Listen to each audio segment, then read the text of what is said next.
안녕하세요. 넥슨 신규개발 총괄부사장 김대원입니다. 코로나 시국에 온라인으로 개최된 이번 2021 NDC에 키노트를 하게 되어 영광입니다. 2021년 NDC는 지금 보시는 것처럼 이렇게 온라인으로 진행됩니다. 아무래도 코로나 시국으로 인해 다 같이 모이는 것이 힘든 상황이 되었기 때문인데요. 지금 이 NDC 외에도 우리 실생활 속의 여러 부분들이 디지털화되어 언택트 생활권으로 넘어오고 있습니다. 이렇게 점점 더 빠르게 다가오는 4차 산업혁명 시대에서 게임의 정의가 어떻게 바뀌는지와 그 안에서 우리가 나아가야 할 방향에 대한 주제를 얘기해 보고자 합니다. 일단 먼저 한번 짚어보죠. 여러분이 생각하는 게임이란 무엇입니까? 제가 어린 시절에 가장 처음으로 접했던 게임은 바로 이거였습니다. 내가 주인공이 되어서 그 조이스틱이라는 것을 움직이면 따라서 움직이고 버튼을 누르면 발 차이가 나가는 그런 신기한 경험을 할 수 있었던 것이 저에게는 바로 게임이었습니다. 그리고 시간이 흘러 우리가 즐기는 게임이라는 것은 점차 여러 가지 모습으로 발전해 왔습니다. 어린 시절 즐겼던 오락실에서부터 게임기가 생기고 집에 있는 컴퓨터에 모뎀을 연결해서 처음으로 인터넷을 해보기도 합니다. PC방이라는 장소가 발생하기도 하고 이 스포츠란 형태로 게임을 경기로 보기 시작하기도 했죠. 이제는 스마트폰으로 언제 어디서나 게임을 즐기는 시대가 됐습니다. 누구나 손안에 컴퓨터를 하나씩 들고 다니면서 원하는 게임을 즐길 수 있습니다. 이렇게 게임이라는 것은 형태나 모양이 계속 바뀌어 왔지만 사람들은 이것을 여전히 게임이라고 부르고 있습니다. 그렇다면 가장 최근의 모습은 무엇일까요? 게임이라는 것은 지금 어떤 식으로 또 변화하고 있을까요? 스마트폰 시대로 들어서면서부터 이런 형태의 게임이 주류로 등장하기 시작했습니다. 게임을 켜놓고 그냥 보는 거지요.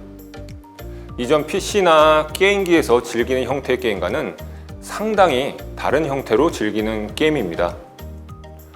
혹자는 이렇게 생각할 수도 있습니다.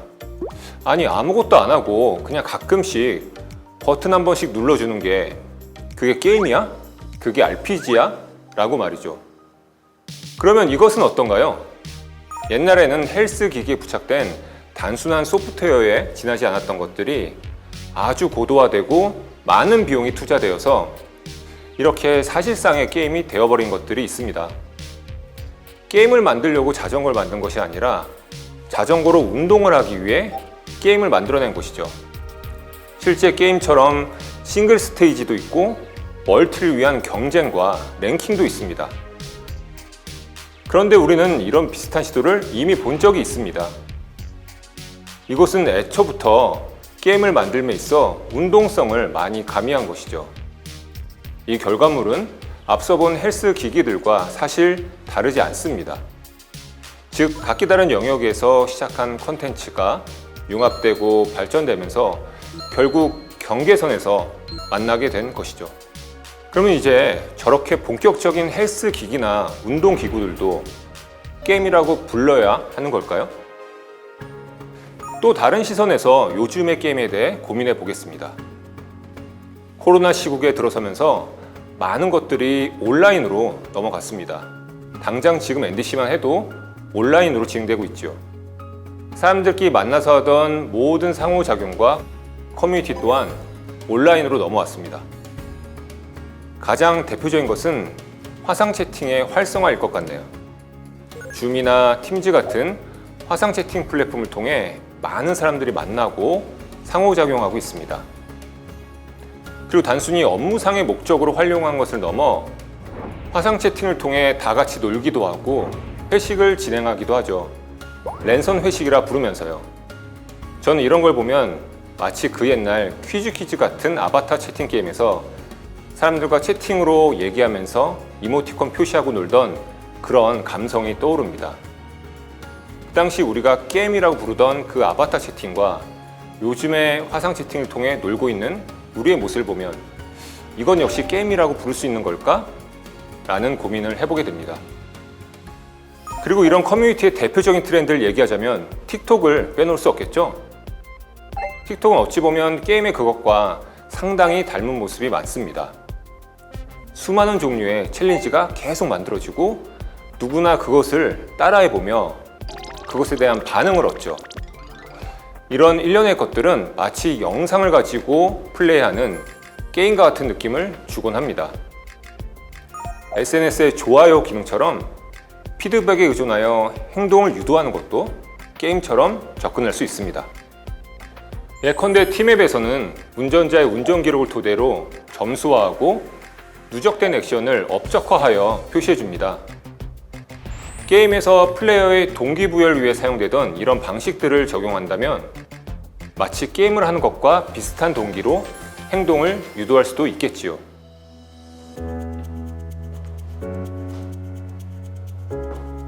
이렇듯 요즘 사람들이 즐기는 놀이, 취미생활은 과연 이게 게임인지 아닌지 고민하게 만드는 것들이 많습니다.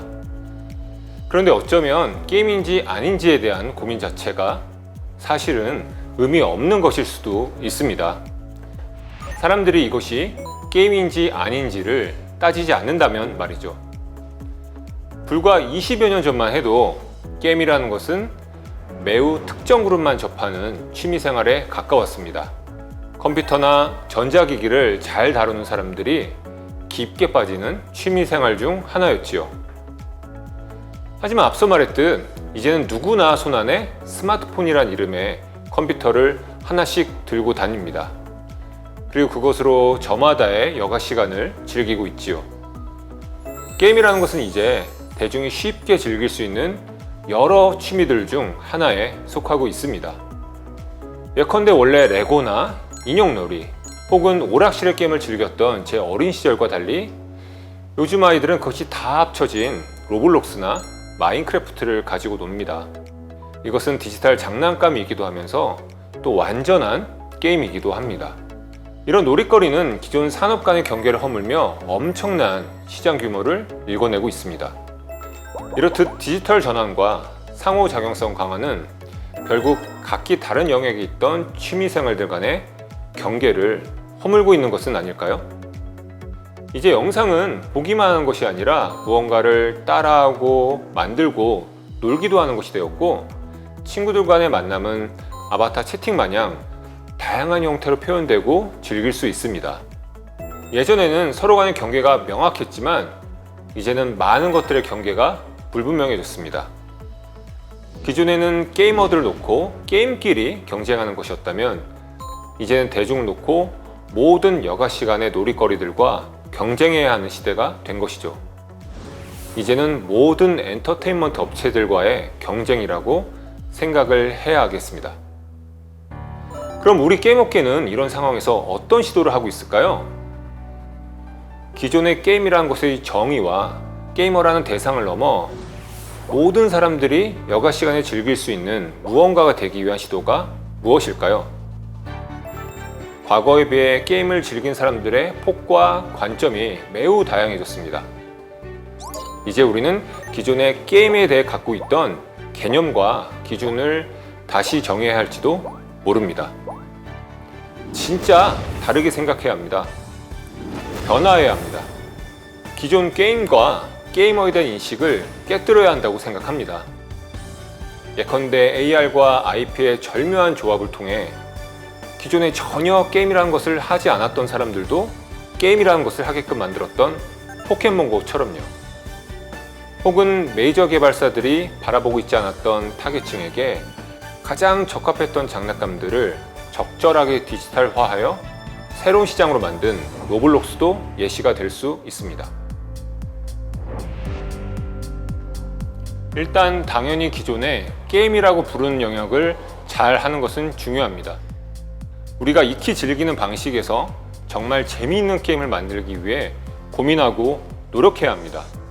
제가 얘기하고픈 것은 모든 것의 경계가 없어진 시점에서 우리에게 닥친 또 다른 숙제에 대한 것입니다. 이 숙제는 기존 게임의 영역을 넘어 모든 사람들이 즐기는 무언가를 만들어가는 것입니다. 닌텐도 위가 처음 나왔을 때 이상의 혁신이 필요합니다. 대중의 여가 시간을 놓고 다른 모든 미디어, 취미생활과 경쟁해야 하기 때문입니다. 이 경쟁에서 이기기 위해 우리 게임이라는 것이 가진 장점은 무엇인가 고민해봐야 할 것입니다. 이 시대에 와서 더 이상 게임이란 이런 것이다고 정의하는 것은 무의미해졌다고 생각합니다. 그러나 우리가 게임의 강점을 찾기 위해 왜 우리는 게임을 좋아하는지 되짚어볼 필요는 있습니다. 저는 게임을 게임이라고 부르게 만드는 가장 큰 요인은 상호작용성이라고 생각합니다. 이것은 사람이 가진 기본 욕구를 충족시키는 것과 연관됩니다. 사람은 자신의 행동과 생각을 평가받고 싶어하는 근본 속성이 있습니다. 우리는 허들이 있으면 넘어보고 싶고, 문제가 있으면 풀어보고 싶고, 경쟁자가 있으면 이겨보고 싶습니다. 혹은 타인과 그냥 이야기를 하며 소통하거나 함께 힘을 모아 뭔가 위대한 것을 해보고 싶어 하기도 하지요. 게임은 각종 상호작용을 통해서 이런 니즈를 가장 잘 풀어주는 취미생활 중 하나라고 생각합니다. 플레이어와의 직접적인 상호작용에 따라 내용이 입체적으로 변화하며 다른 플레이어들과 경쟁, 협력을 하는 등의 사회적 상호작용을 경험하게 해주기도 하죠. 그리고 이런 상호작용들은 다양한 인터페이스와 기술적 지원을 통해 극대화되어 강렬한 몰입감을 선사합니다. 저는 이 지점이 게임이 가진 강점이라고 생각합니다. 그러면 이런 상호작용성을 더욱 잘 살릴 수 있는 방법은 무엇일까요? 기술의 발전과 함께 상상만 하던 상호작용을 이제 현실 속으로 들여올 수 있는 미래가 다가오고 있습니다. 먼저 AR, VR 기술을 통해 익히 많은 상상이 현실로 시도되고 있습니다. 버튼을 누르고 마우스를 움직이는 게 아닌 직접 현실처럼 행동을 통해 상호작용할 수 있는 형태의 게임은 여러 형태의 가능성을 열어주고 있습니다. 지금 보시는 예시처럼 부대 전진, 기병대 돌격, 창병부대 현위치 고수 등의 명령을 고대 장수처럼 칼을 휘두르는 나의 동작으로 명령을 내릴 수 있다면 어떨까요? 이런 건 어떨까요? 여러분 모두 게임 플레이 영상 다들 많이 보시죠? 게임을 하는 세상이 아니라 게임을 보는 세상이 왔다고 해도 과언이 아닙니다. 그런데 그렇게 영상을 보고 있다가 특정 시점에서 내가 해보고 싶다라는 생각이 들었을 때 버튼 하나만 누르면 설치 과정도 필요 없이 보고 있던 바로 거기서부터 이어서 플레이를 할 수 있다면 어떨까라는 생각도 해봅니다. 나의 선택으로 인해서 진행과 결말이 달라지는 여러 가지 컨텐츠는 많이 있을 겁니다. 전통적인 게임부터 만화나 소설, 심지어 드라마까지 말이죠. 그런데 말이죠. 내가 명시적인 선택을 하는 게 아니라 AI가 카메라나 마이크를 통해 상시로 시청자의 집중도나 반응을 관찰하면서 그 사람의 기호를 판별한 다음 그에 맞게 스토리 전개를 만들어낸다면 어떨까요? AI가 이미 컨텐츠를 만들어내고 있는 시대에 불가능한 얘기만은 아닐 것입니다. 이런 것도 충분히 가능하지 않을까 하는데요. 비전 인식 관련 기술의 발전으로 인해서 아예 얼굴의 표정과 눈, 코, 입의 움직임이 나의 감정의 표현이자 또 하나의 컨트롤러가 될 수도 있을 것입니다. 이제는 꼭 전문가만이 아닌 모든 사람들이 컨텐츠를 제작, 배포할 수 있는 세상이 되었죠. 기술이 발전하고 기능이 보편화되면 그러한 컨텐츠 공유 플랫폼은 계속해서 다양한 형태가 제시될 것이라고 생각합니다. 이런 식으로 AR이나 VR, 클라우드나 스트리밍, 카메라와 화상 인식 등 각종 기술의 발달은 기존의 영화나 소설에서 상상으로만 등장하던 상호작용을 현실로 만들어줄 수 있습니다. 그리고 이를 통한 강렬한 몰입과 체험은 게임을 다른 경쟁 상대에 비해 더 매력적으로 만들 무기가 될 수 있겠지요. 그런 관점에서 넥슨의 신규 개발에서도 여러 가지를 고민해보고 있습니다. 사실 앞에 나온 얘기들 중 어떤 것들은 저희가 이미 준비 중인 것들입니다.